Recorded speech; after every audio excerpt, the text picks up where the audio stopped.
Hi, this is Governor Walz. Thank you for listening to Native Roots Radio. And we're back to Native Roots Radio presents I'm Awake, and this is Robert Pilot.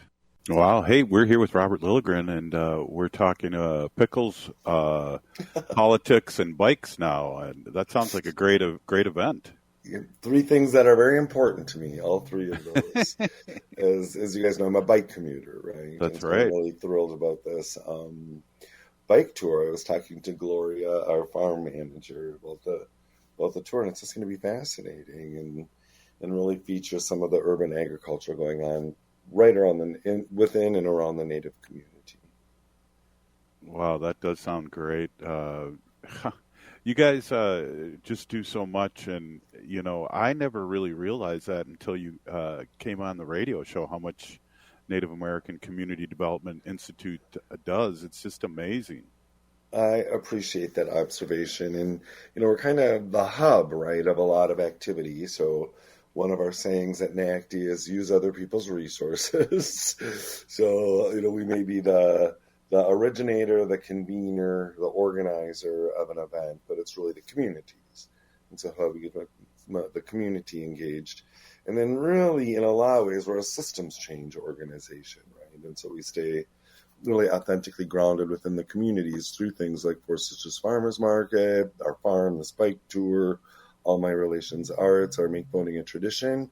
And then we often occupy this very risky space between community and non-Native institutions, organizations, in policy work, boardroom work, even in just educating non-Native organizations and institutions about how to relate to Native people in a respectful way and engage with the community. And so I love the work.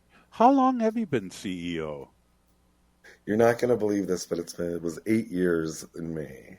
Wow, I can't believe it has. That's crazy. Yeah, That's how it's weird. That's how long. I think Dr. Stately's been with Native American Native Clinic, and that's how long we've been on the air. So something was in the air during there. That was like Standing Rock was happening, and the seven fires went everywhere, and I feel like we're part of that, really. I agree. That was pivotal, right? Standing Rock. It showed us that we can embrace history to move forward.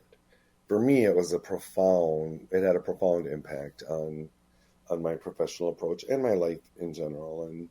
And I think that might have been pivotal because now you see, with young people like Haley and others coming up, it's kind of a different vibe. And last week I had the privilege to be part of a convening of Minnesota Native Arts organizations. And we were convened by First Peoples Fund, which is now headed by NACDI's first CEO, Justin Hieneman. And so we brought the Minnesota funded orgs together for some incredible conversation. And I just, in my old man kind of way, I was just talking about how it's so different right now. And the experience that we shared, Robert, with the Metropolitan Council, our regional government's American Indian Advisory Council, which you were part of, and that report back, and just how much interest and energy there is at the policymaker level, at the staff level to do stuff based on that report. And it's so different. I mean, after 30 years in this public policy game of just banging my head against the wall for years and being kind of the only one pushing this, and all of a sudden to feel that wall move a little, it's a different day. Yeah. I just have to commend you and Allison with the Met Council stuff. I'm so glad to be on that committee and learn so much about what the Met Council does. Because when you learn what they do, you can fit in and figure out what your role is, and it's so important. So big peeny-gigi to you and Allison. I take your thanks, but really, Allison Walkow, the staffer that we hired, was pivotal, right? Instrumental in moving this. She was incredible. And really, it's the work of the advisory council and the fact that those voices were centered. It wasn't so much about the Met Council. It was really about you, the Native people, sitting at the table in the center circle and, and moving that along. And at this arts convening that I was part of last week, I just said, this is a different day. We're in a different day. And so, as leadership, how do we leverage this kind of new vibe? And then that was kind of picked up as a theme. A lot of people like, yeah, this is a different day. We're in a different day than we were 10 years ago, even 5 years ago. And so yeah, let's make as much progress, right? What's the football? And as we move the ball down the field as far as we can, while we can. Well, I really feel like there's a book that you need to write about this, because in all seriousness, since you've been around leadership, there's been so much change, but you also said it took a long time to get the change going too. And as a city council member and all these organizations that you're involved with right now, it's amazing. And I hope we do you justice here on Native Roots Radio, and that our listeners really understand the movement that's happened. Yeah, I appreciate that, and it's not me, right? It's the community moving forward. But even just like last night, I was privileged to address a class of law students at St. Thomas Law School here in Minneapolis, and it's their ethics and leadership class. And this is the 4th year now that I've been able to address them, and to see these young, mostly non-native, mostly white, but not all, law students who just kind of get it, and they pay attention, and they want to know more and how to be supportive. And even with many more non-native audiences, you can do some really important truth telling. Talk about genocide, talk about forced removal, talk about forced assimilation, and impacts on today of all of that, and they can hear it. And not that long ago, I know when I would talk to non-native groups, as soon as he got to that part, the kind of icky truth-telling part, the genocide part, they would just shut down. I mean, you could literally see it, whether it was a classroom or a large auditorium, you could just see it shut down. And they don't shut down anymore. And I think that's testament to a lot of people's good work, that we've prepared the way. We can do better, but we have to have this truth-telling. We have to own our historic roles, and more than our historic roles, really the benefits that some of us receive today because of genocide, forced assimilation, forced removal, and the trauma that we experience today because of those same things. And I just feel like people are ready to have those conversations. Yeah, it's amazing. Haley and I have been to the University of Minnesota and talked about media to a class, and I've done that a few times. And the conversation really switches from media to what's happened to the Native community over the last 400 or 500 years, and they are open, and that's why I'm so hopeful with Gen Z and organizations like you to open the door for people like that. It's just a amazing time to be alive right now. It is, and I agree. And I think what it's important for non-native people, and if you want to call them the colonizers or settler culture or whatever, is to understand this isn't history to us, right? This is today. And to this group of law students last night, I was co-presenting with an executive from Neighborhood Development Center, an incredible organization that supports entrepreneurialism in grassroots community and primarily BIPOC communities. And she's Black, right? And so that was kind of one of the points we were trying to express is it's comfortable that it's in a historical context, but for Black people, for Native people, this is today. We are still living with this each and every day. It's not history. Right, yeah, and boy, we could just drop the mic on that statement right there. We were talking to a guest a couple days ago about how everybody that's our age and Haley's age, we have relatives that have been affected by, boarding schools and things that are, trying to remove us, and still are, and it still affects us. It isn't ancient history, and that's where the term "we're still here" comes from. Right. Yep, you're exactly right. And I don't know if you know Jewel Arkin. She's a Dakota elder. But one thing she says, and I've started saying this too, I've learned it from her, that she will say in a very open way, every Native person alive on Turtle Island is the survivor of a genocide. We're all survivors of a genocide, and that's a hard thing to say, and it's a hard thing to hear. Yeah. And people need to hear it. And I will tell you, when I say that to non-Native groups, it has a palpable and profound impact. Exactly. Yeah, we're still here and we're still struggling, and I feel movement, and we've joked over the years, on and off the air, about how you were a junior or I was a junior when we could practice our own religion. Right. I mean, we're not that old, are we? I guess we're old, but we're old enough. That was always kind of the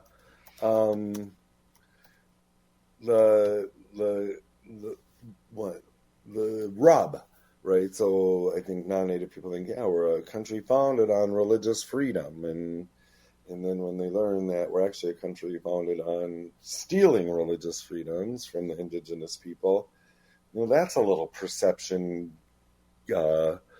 bump, right? So I think the more we can lift those stories up, especially to non-Native people, the more we're creating an environment of change. Absolutely. Hey, we got a minute left, Robert. Let's just go over a couple things that we want to put out there. Talk about the bike, and we got a minute in honor of Wendy. Wendy always told me, ask Robert what he wants to talk about. And here, 30 seconds. Robert, I'm always happy to talk about whatever you want to talk about. I like the way we bounce from the most local to sort of national conversations. We have, I guess my final message would be, we have a very important election coming up. Vote.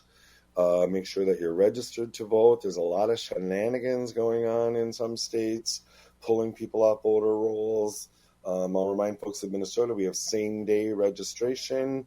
And to your point about bringing, 3 people in each precinct can make a difference, make arrangements with 2 friends for all 3 of you to vote together. Well, there you have it. Thank you so much, Robert Lilligren. We'll be talking to you soon, and always great to have you on. My pleasure. Thanks for having me. Hey, Native Roots Radio. Up next, Haley and I. We'll be right back after this short break. We are Alusa Nation.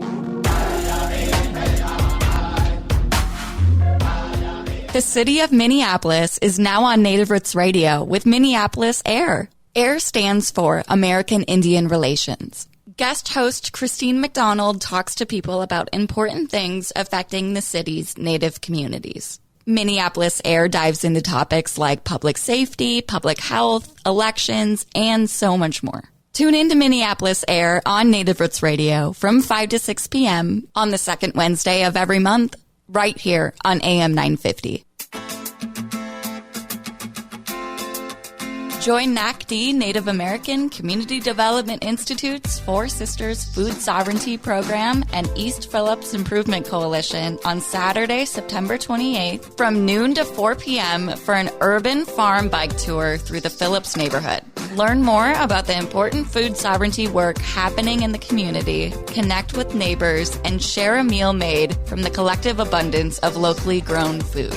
We will be stopping at 4 urban farms, ending with a shared meal made from locally harvested seasonal foods. The tour will be led by Venture Bikes, who will offer bikes to borrow or help tuning up your bike before the ride. This event is free and family-friendly.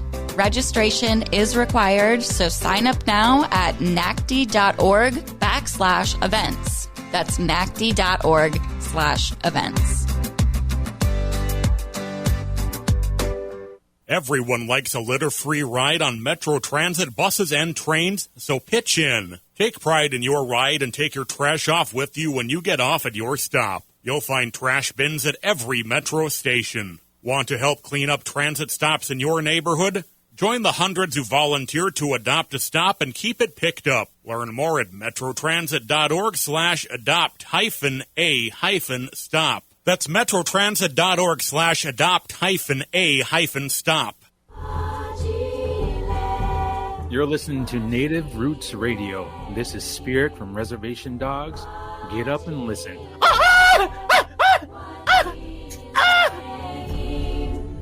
Welcome back to Native Roots Radio presents I'm Awake, and this is Robert Pilot. This portion of the show is supported by Howling for Wolves, protecting wolves for future generations. Oh. Oh. I don't know. Pickles, howling. There's all these things that kind of just make me chuckle.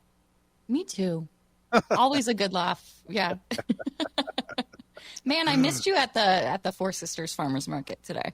Wow, when you guys were talking, I got FOMO, and Aww. you know, I love it here in New York, and I'll be here for a week on some governmental business, but also some tomfoolery, and so. But I'll miss. There's a lot of things going on that's coming up, Haley. You know, we got the Orange T-shirt Day coming up, and that's going to be amazing. But I'll be here, and that's talked about all over Turtle Island. So maybe here in New York, they'll have something I can glob onto when it comes to our relatives that have passed on in these residential schools. Mm-hmm. Yeah, so the National Day of Truth and Reconciliation is Monday, September 30th. And I know that there's going to be something held at the Capitol that morning. I believe it's for an ICWA law. But yeah, it's really just protecting our children and remembering what our ancestors, and people that are still alive today. It didn't happen that long ago. Boarding schools and residential schools had to go through. And like we were talking in the last segment, everyone we know, any Native person has been affected or has known someone or has a relative that went to boarding school. So it really has affected everyone. Well, I've heard a story from one of my uncles, and he talked about Helen, who's your great-grandma and my grandma, Helen McKee, who was in a boarding school, and Howard McKee Jr., which was her father, basically kidnapped her out of the school. Mm-hmm. And so things like horrific things like that have happened for generations. And you know, when you're abused as a young person like that in these boarding schools, it's hard to show love. It's hard to do a lot of things that, you know, we take for granted and families take for granted, and language, culture, who they are, how do you fit in this world? So it just runs deep, and it goes generational too. I know it's affected a lot of our relatives that weren't in boarding school, but were their DNA and how they were raised. Exactly. Yep. So September 30th, Orange Shirt Day, also known, or I guess the National Day for Truth and Reconciliation, also known as Orange Shirt Day. September 30th. I made sure I brought an orange shirt here to New York. Good. Yeah. Well, hey, I got to just say this, and I was talking to Wendy during break, and it was just like, we should have kept Robert on another segment. I love having him on, and it's great talking about things and bouncing from conversation to conversation. He's got to have a lot of windows open on his computer, not knowing what I'm going to talk to him about. But he does great, and he's so full of information and knowledge for his work, that he's worked in the community for so long. And I just, you know, I wanted to talk about this, but I didn't get a chance to. But just about how their work is set up at Native American Community Development Institute, where they put themselves first, their family second, and work third. And that's so anti-colonial and also a good, healthy way to live. Yeah. Yeah, the whole NACDI crew. It's like anytime we're over there, or, you know, in their space or at an event with them, you can just kind of tell everyone is, you know, happy. It's just different. And I think it has to go with how things are set up and ran by Robert. Well, it's funny you should say that, because the first thing I thought was like, they really have true boundaries too, and don't overlap in what they do. And I don't know why I thought of that, but that's so healthy. Yeah. It really is, when you want to talk to about what's going on here or whatever, and if it's not what fits into their work, they'll tell us we'll have to talk to somebody, and that creates positiveness, no rumors, and on and on and on. I just look up to that organization really. The more and more I learn it, even though I don't have that code to get in the door like you do. Another FOMO thing for me.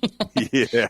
That was so funny too when Robert was talking about the judges for the pickle contest, and you had mentioned Joey Browner, who who played for the Vikings, and he had no idea because Joey is always at the Four Sisters Farmers Market every Thursday, and even when I was there today, I got to sit down with Joey Browner and Minneapolis Fire Chief David Carson, and we just chatted for an hour and a half about life. And I always forget to ask Joey this, but like what his tribal affiliation is, because I just never, I guess, knew. But I had to do some research before the show today, and I actually ended up on late Henry Boucher's website looking for some info on Joey Browner. But this interview of Henry talking about the Minnesota Vikings players with Native American roots.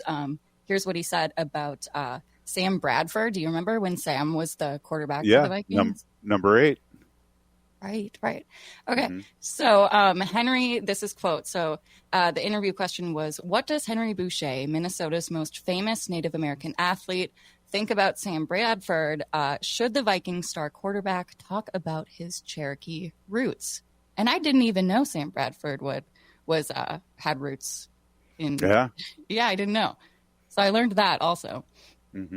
But Henry replied, and he said, "Oh, it would be wonderful," said Henry Boucher, sitting last week at 5 Watt Coffee in Minneapolis. This interview, I have to mention, was back in 2016. He said that people don't even know Bradford is part Cherokee because he doesn't talk about it. People don't just talk about it. It's the same with former Vikings safety Joey Browner. He's black, but he's half Indian from Ohio. And when he was growing up, the Indians were so undeservedly targeted for being Indian that Joey's mother and dad said, don't tell anyone you're Indian, just say you're black and you'll get through. So now he's come out as half Indian, and Henry said Joey was a good friend of his. Yeah, well, I've seen Joey Browner at the drum at different powwows. I've seen him sing, and again, when you tell a story about their parents like that, that's part of our trauma too, is, hiding, don't whistle at night. These things that are there to protect us, Like, you look Italian, Haley, so maybe you should say you're Italian and not Native. No, this is actually a thing. So when I was in elementary school, quick story here, we got about a minute left, but I went to Mexico on a family vacation. And at the time, my dad didn't talk too much about the Native history because at that time he wasn't, so proud of it. But went to Mexico, got a really good tan, came back really dark. And all of my classmates asked if I was Mexican. And at this point, I knew I was Native, but it, wasn't cool. No one else was Native. So I was like, yeah, I think I'm Mexican. Oh, wow. I thought you were going to say Italian. That's funny. No. Hey, great show as always, Haley.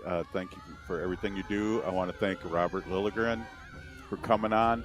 Hey, if you're listening to the show, you are part of the resistance. We're still here. We are the 7th generation. And remember to register and vote. And free Leonard Peltier now.